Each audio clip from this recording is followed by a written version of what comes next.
Ada yang menarik dari dialog rakyat bersuara terbaru. Wibawanto, seorang pakar politik dan keamanan nasional, memperingatkan Prabowo bahwa legitimasi rakyat itu tidak bisa dipaksakan. Dia juga mengingatkan bahwa ada gerbong yang berbeda kepentingan politik yang sekarang berada bersama-sama dengan Prabowo. Pernyataan Wibawanto ini menurut saya nyambung juga dengan warning dari Budi Spiliang. Menurut Budius, bahwa kemarahan publik itu sebenarnya dipicu Prabowo sendiri, yaitu dengan memberikan pengampunan kepada terpidana korupsi, seperti Hasto yang bebas karena mendapatkan abolisi presiden.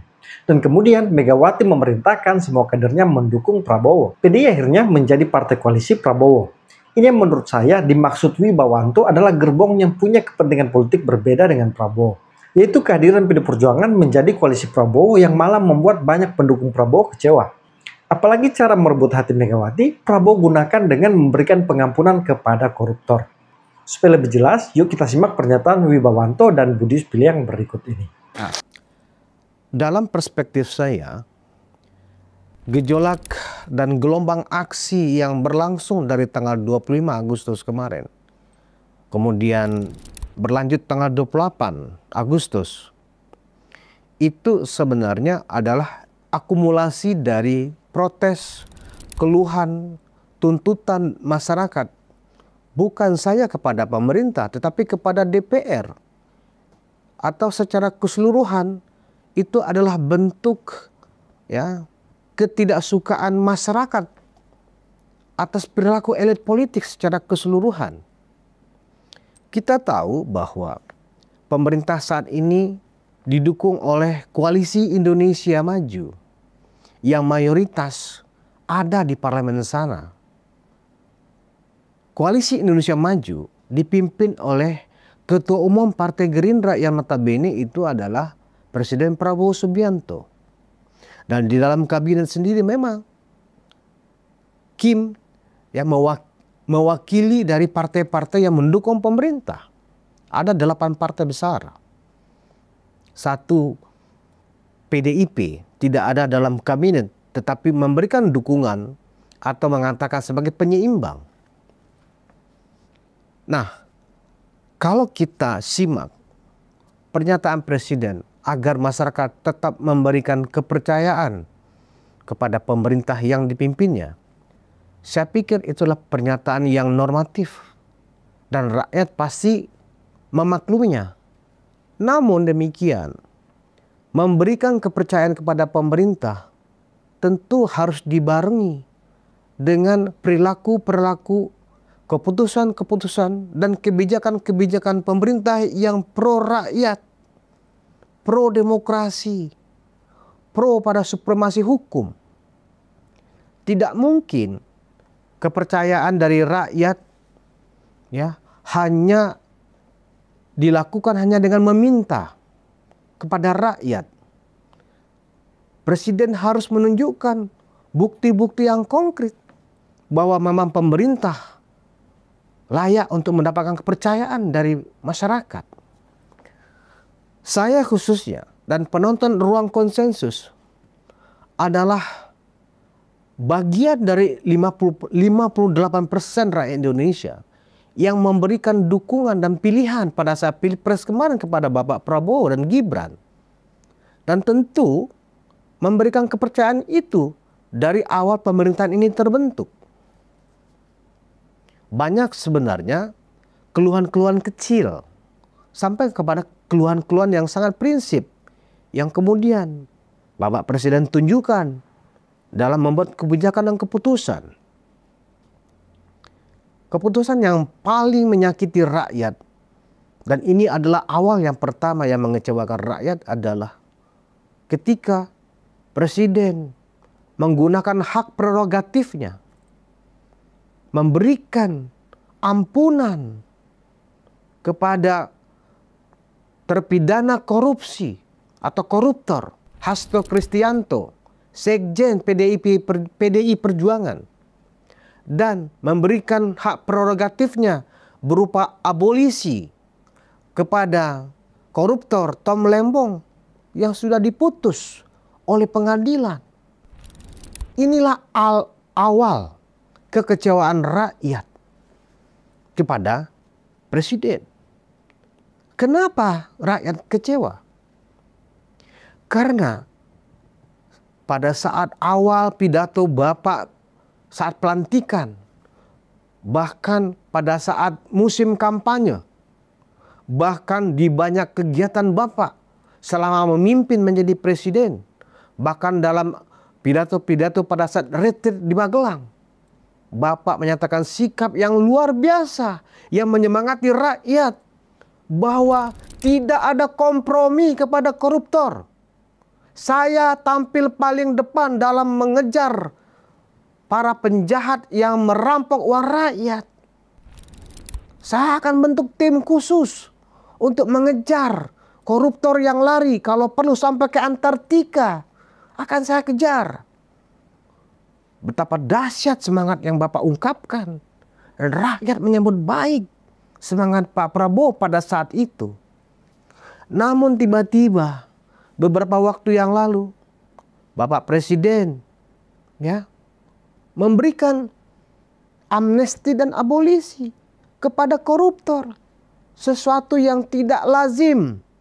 Sesuatu yang secara moralitas menurunkan dan bisa saja menghapus legitimasi moral Bapak sebagai presiden. Koruptor adalah musuh negara. Itu yang Bapak sampaikan berulang kali kepada masyarakat lewat pidato-pidato yang menggelegar. Tapi tiba-tiba Bapak berdamai dengan koruptor. Dan hingga hari ini Bapak Presiden tidak pernah menjelaskan secara sejelas-jelasnya, seterang-terangnya kepada rakyat secara langsung. Apa alasan Bapak Presiden memberikan hak amnesti dan abolisi kepada Hasto dan 1.000 lebih terpidana yang ada di penjara. Bahkan banyak di antara mereka di antaranya adalah orang yang telah melakukan hinaan dan fitnah kepada Presiden ke-7 Republik Indonesia Joko Widodo. Yang orang yang menempatkan Bapak, yang mendukung Bapak ada di kursi kepresidenan saat ini. Ini jelas melukai, Pak. Kemudian rentetan-rentetan berikutnya. Bapak memberikan semacam dukungan kepada mitra Bapak di parlemen. Berbagai insentif dan tunjangan yang secara moral mengejutkan masyarakat yang hidup di bawah kemiskinan, yang susah mencari pekerjaan, yang banyak anaknya tidak sanggup menyelesaikan sekolah karena kurang biaya. Bapak memberikan fasilitas dan insentif kepada mitra Bapak di parlemen. Dan mereka meresponnya dengan gegap gempita, dengan berjoget-joget. Dan terlihat juga Bapak ikut tersenyum dan bergoyang. Ini termasuk hal-hal yang melukai hati rakyat. Dan ketika para teman-teman koalisi Indonesia Maju yang menjadi mitra Bapak di parlemen memberikan kalimat-kalimat yang melukai hati rakyat, seperti yang disampaikan oleh Ahmad Saroni yang mengomentari protes dari masyarakat, sebaiknya DPR dibubarkan saja. Saroni mengatakan bahwa netizen, masyarakat yang meminta DPR dibubarkan saja, itu adalah orang tolol. Apakah itu pantas seorang wakil rakyat mentolol-tololkan tuannya sendiri? Dan Bapak membiarkan itu. Walaupun itu bukan partai dari Pak Presiden, karena Syahroni adalah partai Nasdem. Tetapi setidaknya secara moralitas, Pak Presiden bisa menelpon Ketua Umum Nasdem, Surya Paloh, untuk menertibkan anggotanya. Begitu juga ketika Eko Patrio, Uya-Kuya, yang sudah jelas-jelas membuat rakyat marah, membalas ketersinggungan masyarakat dengan membuat video-video baru. Mereka berjoget-joget bersama-sama menggunakan jaket partainya. Ini jelas seolah-olah menantang masyarakat. Ini jelas tidak baik dan benar-benar membuat kecewa masyarakat. Lantas, pada saat isu dan ajakan demo tanggal 25 Agustus kemarin mulai ramai di media sosial, Ketua DPR dari PDI Perjuangan, Puan Maharani mengatakan, DPR terbuka untuk aspirasi rakyat, silakan datang, kami terbuka. Tetapi faktanya apa? Puan berbohong. Pada saat demo, gedung DPR terkunci rapat dengan berlapis-lapis penjaganya. Bahkan gerbang pintu belakang DPR oleh Pamdal, pengamanan dalam DPR, sengaja dilumurin oli bekas. Agar apa?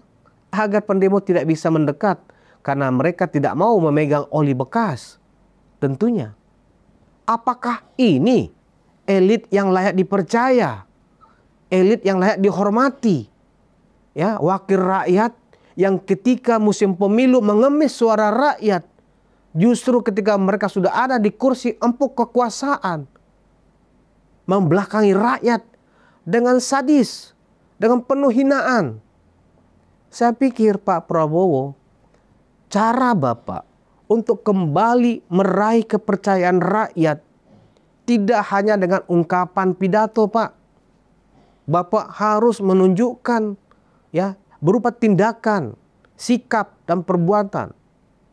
Misalnya, kalau toh memang hak prerogatif itu tidak bisa dianulir, setidaknya Bapak Presiden secara gentleman memberikan penjelasan. Apa alasan Bapak memberikan hak amnesti, memberikan hak abolisi itu kepada 2 orang koruptor? Bapak juga harus menjelaskan kenapa mitra Bapak di parlemen itu di tengah kesulitan rakyat memberikan kesejahteraan yang jauh yang dimiliki oleh rakyat. Bayangkan Pak, 3 juta satu hari itu adalah uang rumah yang harus didapatkan oleh anggota DPR. Sementara upah minimum provinsi, ya, yang rata-rata di seluruh Indonesia ada di angka 3 juta rupiah, diterima sekarang oleh 107 juta masyarakat Indonesia, kurang dari 3 juta satu bulan. Sementara 3 juta itu per hari. Apakah ini keadilan yang Bapak ingin bawakan kepada rakyat Indonesia? Keadilan seperti apa, Pak Presiden? Mungkin Bapak lupa karena Bapak jarang turun ke bawah. Bapak tidak menggunakan kesempatan Bapak sebagai kepala pemerintahan untuk langsung berkunjung ke rakyat, berkantor di tengah rakyat, mendengarkan aspirasi rakyat. Dari provinsi ke provinsi, Pak. Dari kabupaten ke kabupaten. Menyelami dan memonitor pekerjaan para menteri-menteri Bapak.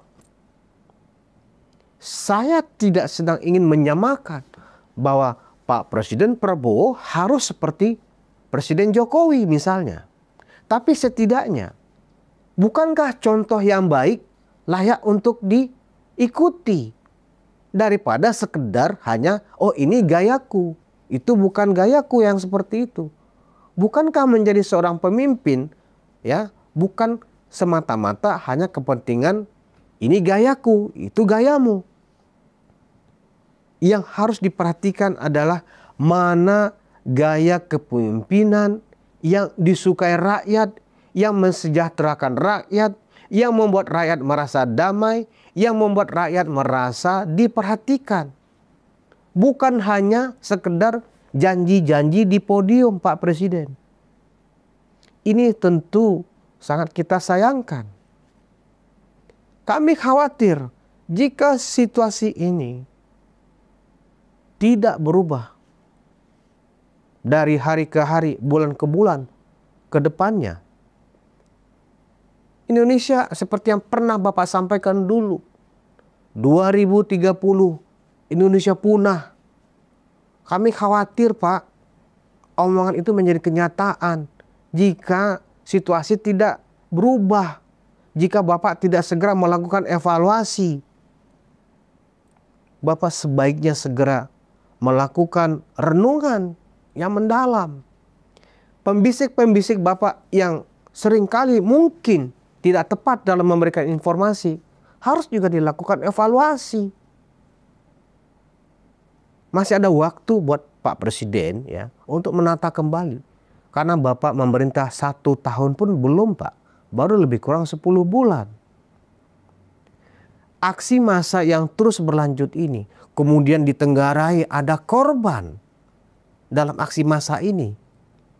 Tentu sesuatu yang layak untuk Bapak pertimbangkan dengan secara serius. Apakah Bapak berharap akan ada korban-korban berikutnya?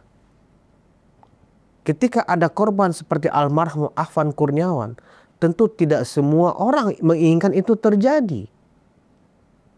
Tetapi manakala ini terjadi, harusnya segera ada evaluasi.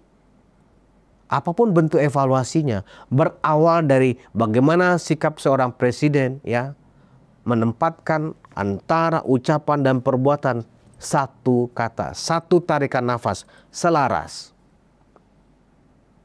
Saya yakin misalnya kalau Bapak melakukan misalnya mempercepat penuntasan RUU perampasan aset.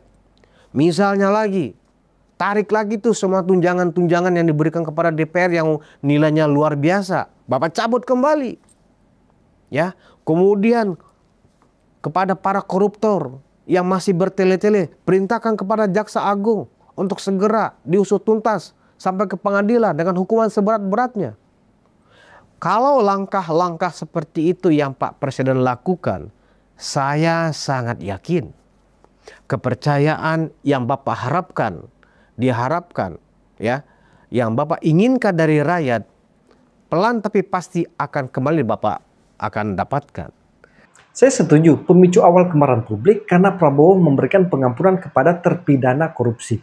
Padahal rakyat sangat benci dengan korupsi. Kemudian pemicu lain datang dengan kebijakan Prabowo yang tidak pro publik. Seperti mengatakan efisiensi, tapi nyatanya para elit pesta pora dengan gaji dan tunjangan tinggi, terlebih khusus DPR. RUU perampasan aset yang tidak pernah disahkan hingga saat ini. Kabinet yang bermental asal Bapak senang, tapi minim prestasi, dan lain-lain. Mudah-mudahan Pak Prabowo menonton video ini, karena memang penting Pak Prabowo melakukan introspeksi diri dan evaluasi. Terima kasih, salam kontra narasi.